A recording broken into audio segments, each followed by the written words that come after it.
Yo guys, welcome to a new video. Today we are shortly gonna talk about Tall Girl 2. Welcome.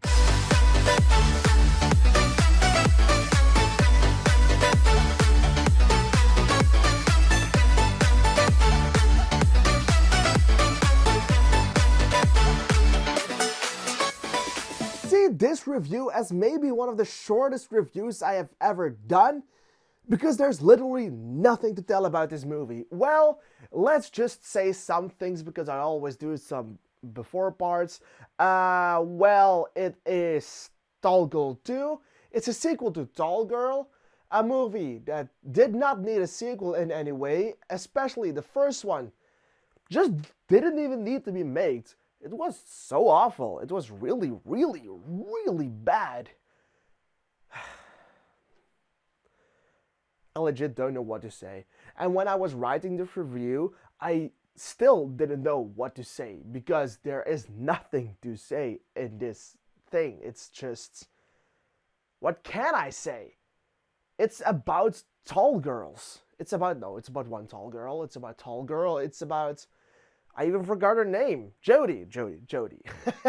It's about Jodi, and Jodi has a big problem. She is tall. It's not like there are other problems in the world. I mean, we are so happy that we got rid of a literal war in Ukraine. I'm so happy that we got rid of racism, rid of discrimination, rid of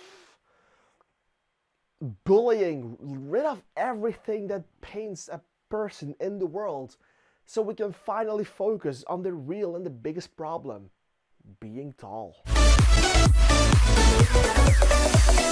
So, while the first movie just was bad in every way, this one was still bad, but it had a little bit more going on. No, it had less going on.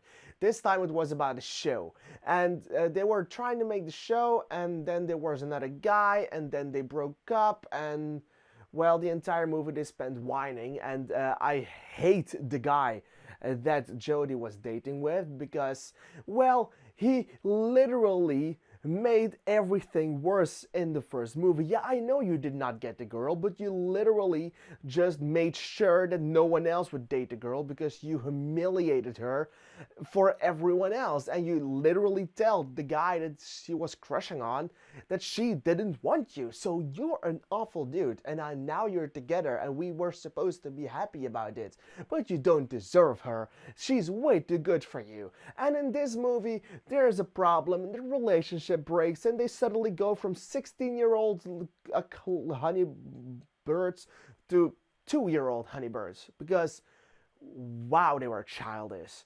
And I have to say, this movie did have some charm, especially with Kimmy, because Kimmy was quite an interesting character in this. I hated her clichéness in the first one, but in this one, they used that clichéness to make it less cliché, if you know what I mean by that. They did some good things with her. Some interesting things. Not necessarily good, but just interesting.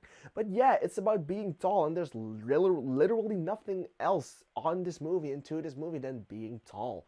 And I am not the tallest man myself, so I can't speak for everyone, but I don't think being tall is that big of a problem. It can be annoying in some scenarios, but I don't see it as the biggest problem ever, unless it affects your health, but it was not the case in this movie. So is it really a problem in this one? I don't know.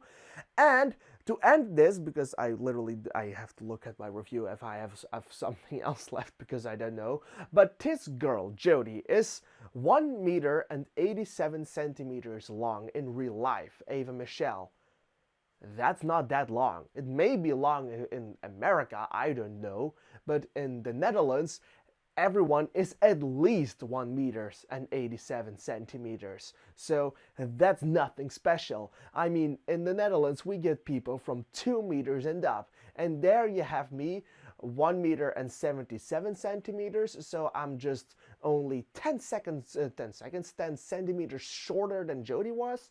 So is it really a problem? I mean, I can still get to her nose.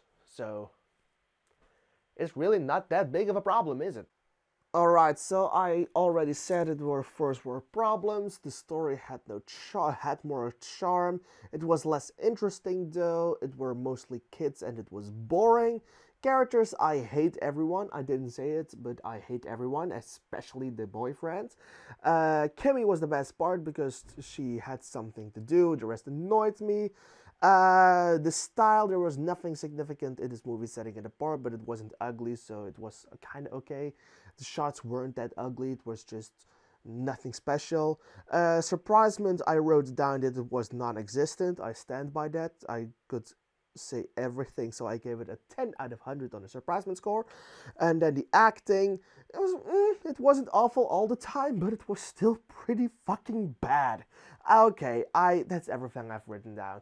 I'll give this movie a 288 out of 1000 or a 2.9 out of 10. Or should I say, a short 2.9 out of 10. Have you seen Tall Girl 2? Let me know in the comments down below what you thought of it, and I'll see you in the next video. Thank you for watching, and goodbye.